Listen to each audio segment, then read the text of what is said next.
It's pretty common with these travel trailer manufacturers to strip out screws when they're assembling these trailers. Typically you'll find some hinges that are a little bit loose because they stripped out the screw, over tightened it, and that's the case here. We made a stop and our door was just hanging by a thread.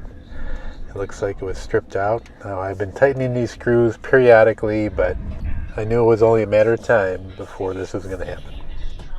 It would probably be a good idea if you do buy a travel trailer RV, you should buy a couple extra hinges to have on hand, and just in case.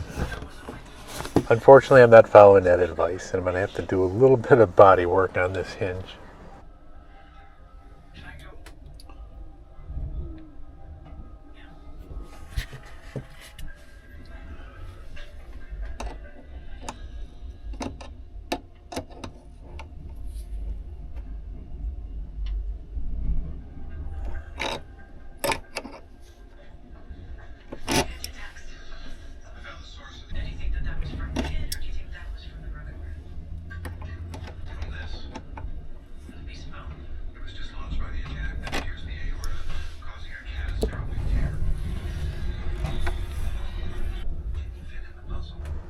That is about the best I can do. I think it'll snug up better once I screw it into the frame of the cabinet.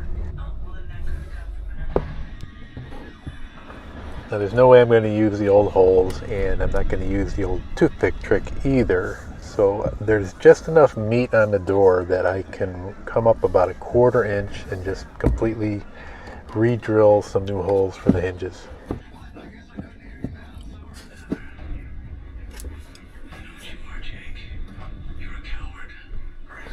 To simplify this process, I'm going to use my lovely assistant Karen to hold the door temporarily while I get the first screw in.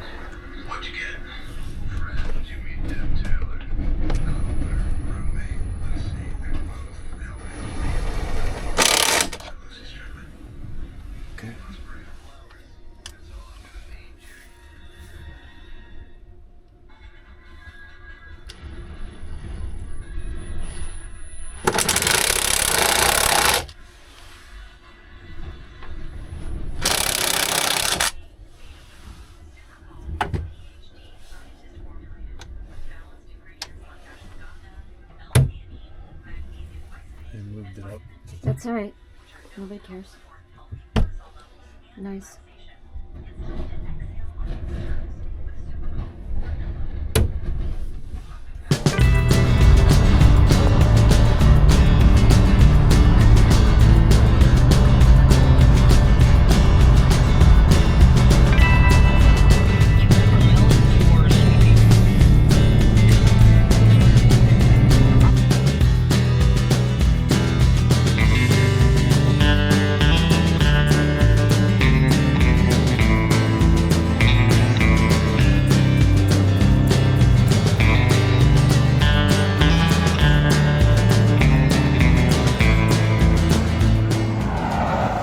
Just down the road from Cadillac Ranch is another Route 66 attraction, which is several Cadillacs buried halfway into the ground. And of course your first inclination would be, I need to spray paint these. Now if you forgot to bring spray paint, if you didn't carry any with you, you can purchase some, or you can usually find some, or a little bit of residual spray paint in the garbage cans. And not only the Cadillacs seem to get getting spray painted, I'm a little worried if I leave my car parked too long off the road here that I'm going to find it spray painted also.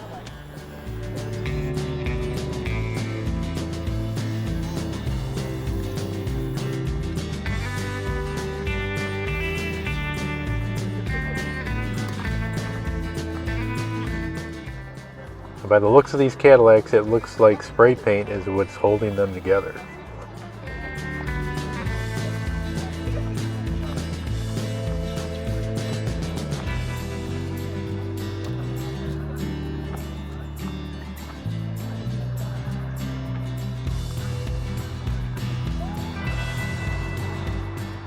Truck still looks okay.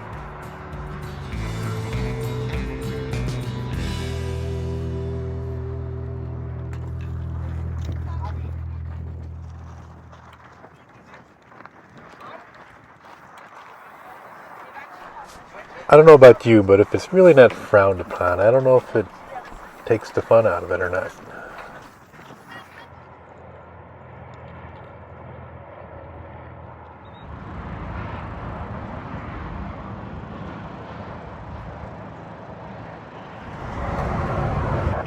Alright, back to the truck and let's keep moving west.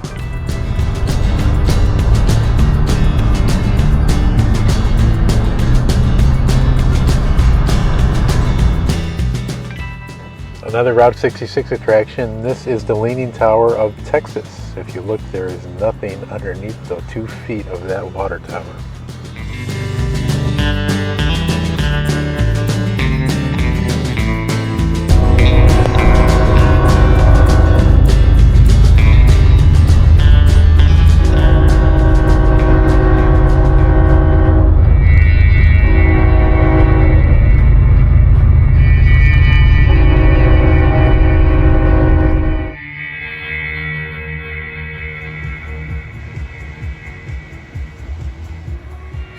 We are in New Mexico right now.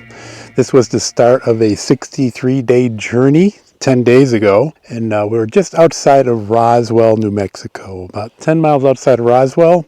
Our campsite is right behind me over here, just a little ways across the lake. I'm waiting for hopefully what's going to be a beautiful sunset. But if you've watched previous videos, you knew we were preparing for this trip.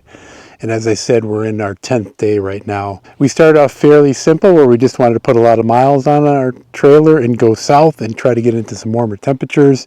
When we left Northern Ohio, it was still pretty chilly up there. The temperature for the last couple days has been 95 degrees for a high, and we've had some lows just a couple days ago down to 24 degrees, which was a little concern for us. Okay, and there went the sun. The sun just went down, and it was a gorgeous sunset, as always.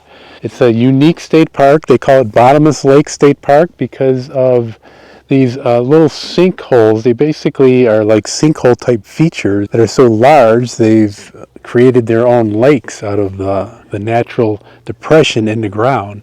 And the water that feeds these basically just seep through from the surrounding mountain area. There's really no rivers running into them or anything like that. It's just the groundwater that's seeping in and creating these little lakes around here. And there's a bunch of them dotted throughout the state park. This is probably the largest one here, where they actually have a boat dock and some other amenities for swimming. The campground is right on this lake here, but there are some other smaller swimming holes.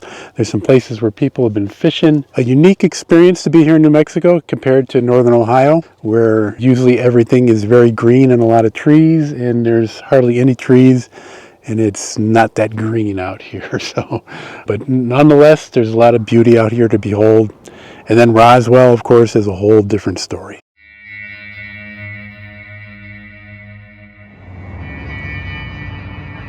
Roswell, New Mexico, of course, is known for an alleged UFO crash or flying saucer crash with possible aliens recovered. And the town has embraced it. Well, I don't know, embraced? How about monetized it? Well, let's just say they created a nice little touristy type niche.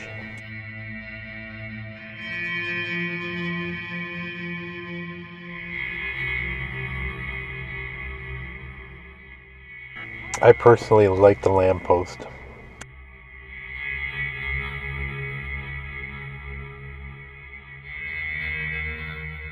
There's lots of photo ops and little shops here and there, but the main attraction would be the Roswell UFO Museum.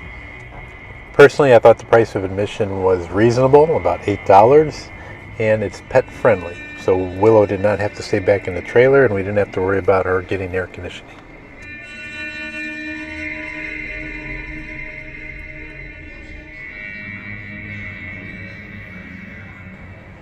So the museum tries to straddle between facts and fiction, and maybe a little bit more fiction than facts.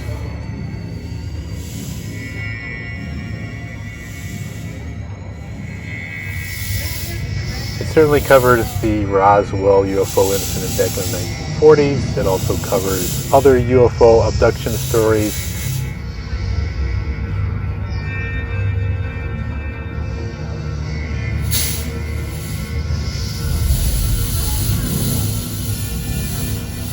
And there's areas that cover the fiction side of it in movies and TV, such as Close Encounters, Day the Earth Stood Still, X-Files, just about any UFO type movie or story, there is some sort of information on it here. Initiating descent and landing protocols. Atmospheric conditions are uncertain. Caution is advised. Storm detected. Withdrawal to safety is advised. Unfortunately for our visitors, the universe has other plans. Withdrawal impossible. Prepare for emergency landing.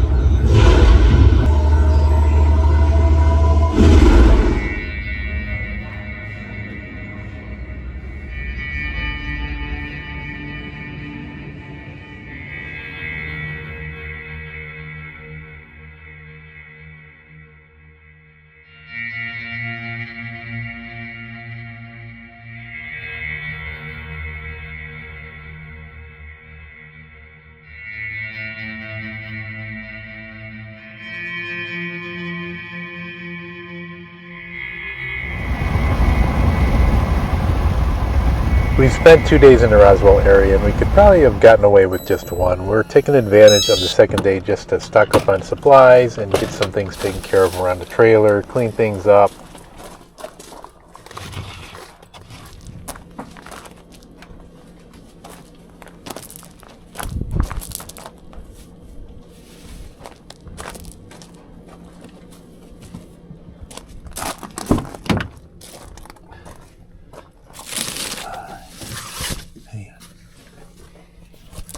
Ready?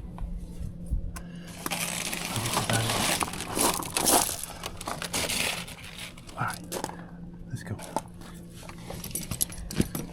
I got you. The strangeness continues here in Roswell, and Willow is willing to give up her umbrella in exchange for an alien. Come on up, it's okay.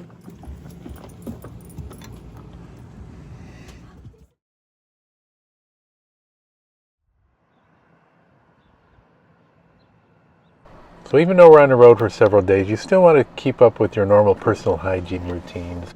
And this is a little overdue, especially with the warm temperatures we're with now.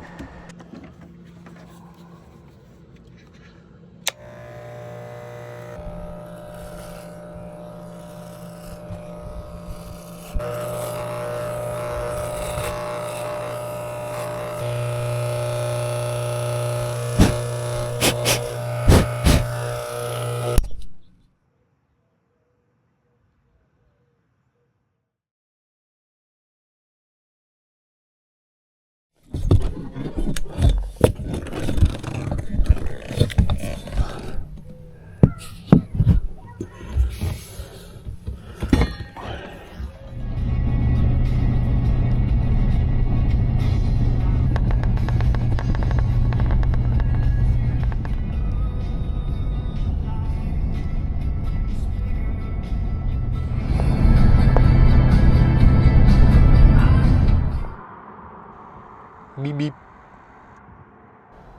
So traveling out towards the west coast, we're going to be hitting a lot of elevation changes, and several in one day, from going to sea level up to 8,000 feet, back down to sea level, back up again. You can see White Sands, the national park, off in the distance, even though we're quite a ways away from it yet. Our next campground is just outside of White Sands. In fact, you can see White Sands from the camp area. It's nestled over here by the mountains, which these mountains are going to hold the heat in, and it's temps in the high 90s for the next couple days. Unfortunately, we could not snag an electric site, and we could not get any hookups, but we do have a parking spot basically in the campground. Now, after we topped off the water, it's time to get settled in our new site, and we got to get that generator going soon.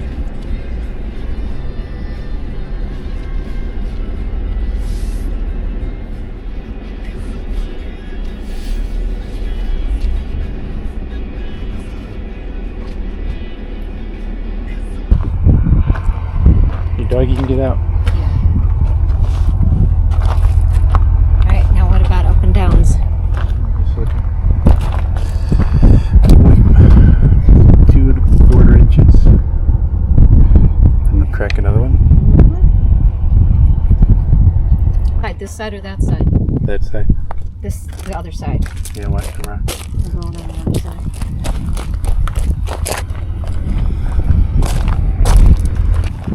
Okay, put my back. Huh? Okay. Come on.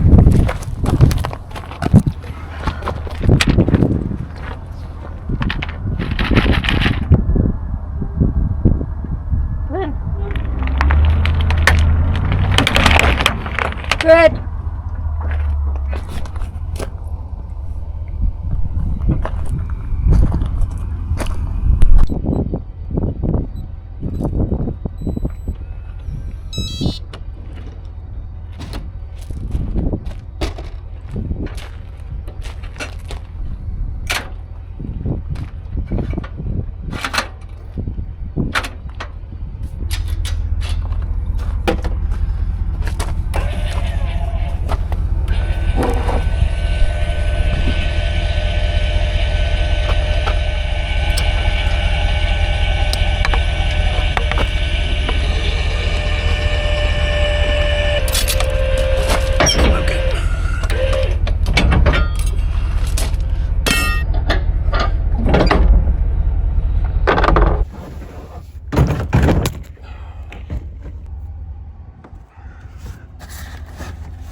Okay. Okay, so there's an on-off on the fuel itself. So that's got to be on, otherwise you might start it and then it might just cut out because it's not going to get air to. Gasket. It's going to build up pressure. And in the front, you've got, that's your run, and then this is when you're starting it. Okay. Okay. And you have high idle and low idle. If the air conditioner is on, you want to keep it on high. If we weren't using air conditioner, just trying to charge batteries, you could probably get away with low. Okay. Maybe the first time, just do it like gentle like, and then don't try to pull too hard the first time. Just get the feel of it.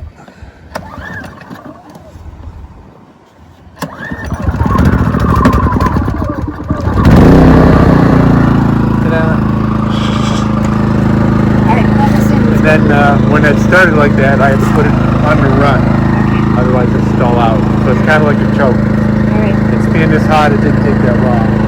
With the cold weather, you might have to leave it on the choke a little longer.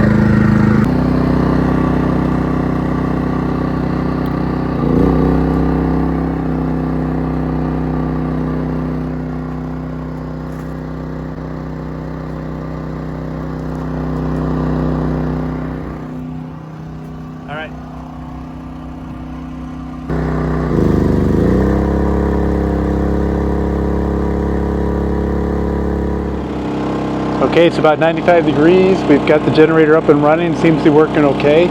Our elevation here is around 4,400 feet. So I didn't know if that was going to affect the generator at all. I know that every 1,000 feet that it has some sort of effect on the wattage. But right now we are running the air conditioner. We're probably charging our batteries in there. Everything is going okay so far. Right now I got it in the shade, which is good. If the wind should pop up though, I'm going to have to pull this shade in, and you might have to put that under the picnic table or something. But Karen was able to get it started by herself, so if I were to go into town and run an errand or go get gas or something like that, and the generator cut out, and really this is mostly for Willow. We could probably survive. There's a little bit of a breeze right now, but 95, and even though it's a dry heat, it's a little too warm for Willows. Under a heavy load right now, I think it's 50%, a little bit better than 50%. We'll see how long 1 gallon of gas lasts in it. That's the only problem with these smaller generators that are easy to carry, is that you can't put multiple gallons of fuel in them, and they will run out quicker. So I started it at 225. The air conditioner is definitely not going to quit. It's got a lot of catching up to do, and we'll see how long we get out of the tank of fuel.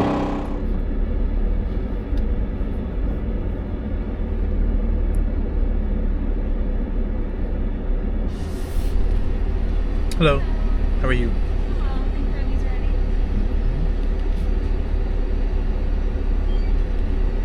I'm going. Do you know where the sunset walk is that? The Yes, hike? about 6 miles down on the left-hand side. There's a Okay. sign for it. All All right, thank you. Take care. Okay, White Sands is stunning, and White Sands is really not sand. Sand is really just a term of aggregate. It's a particle type of term, and it's not silicone based at all like what you normally see at a beach or near the ocean. The sand itself is made of gypsum, which is put in the drywall, which gives it that white appearance. Now, one thing I was surprised at is that not far underneath the sand, if you dig a hole, you'll strike water.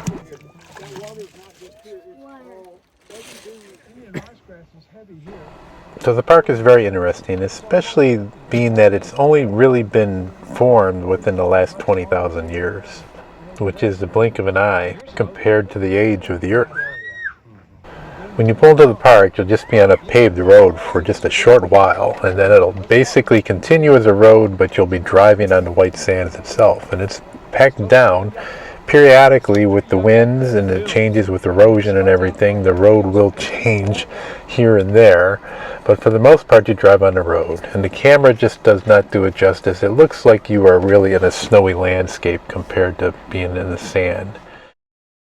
Another thing, when you're walking on the sand, if it's a very hot sunny day, the sand feels cold to the touch. There is a lot of history here. There's the White Sands Air Force Base where the space shuttle has landed. Not far from here was the test of the first atomic bomb. And it's just an interesting landscape. It's a little bit cooler here at White Sands compared to where our campsite is.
So I ran a generator for about 2.5 hours and it's virtually on empty. One thing to know about using a generator in a higher elevation is that for every 1,000 feet of elevation, it is said that you lose about 4% of your wattage. If this was a 1,000-watt generator and we were at 1,000 feet, we would lose 40 watts out of that 1,000.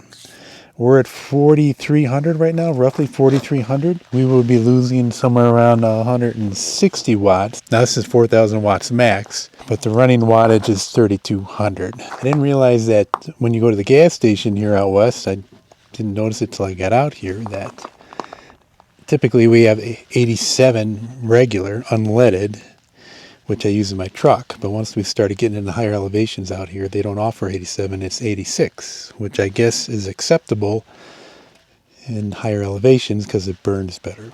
Another thing to be careful of with a generator in higher elevation is that your plugs can become fouled up quicker just because of the concentration of the air compared to sea level. So I went out and bought a couple extra spark plugs for this just in case, if I ever need to change it. I got some oil, of course, but I'm going to fill this up and start it all over again for another 2.5 hours. Our high temperature peaked at 101 degrees, and it's 4:30. So if I run this for another 2.5 hours, that is going to take us to 7 o'clock, which will be right around sunset. There's still a little bit of fuel inside if I look down there, so maybe I could have got another 20-30 minutes out of this.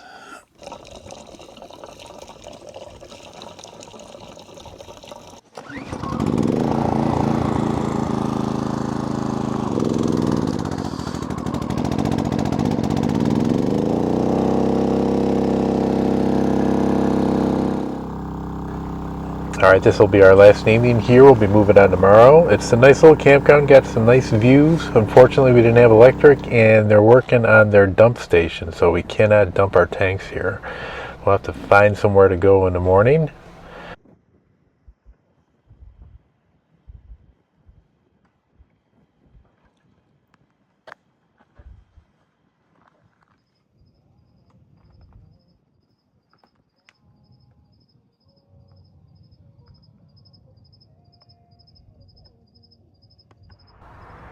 I did find out that Maverick fuel service stations do have a dump station and also potable water that you can fill up your tanks. So we've dumped our tanks here, and we're going to continue moving on. So that is going to do it for today. I appreciate everybody watching. Hope you enjoy and subscribe to these videos. Click on that little bell when you want to know when a new one is coming out, and keep an eye on us. Take care, everybody.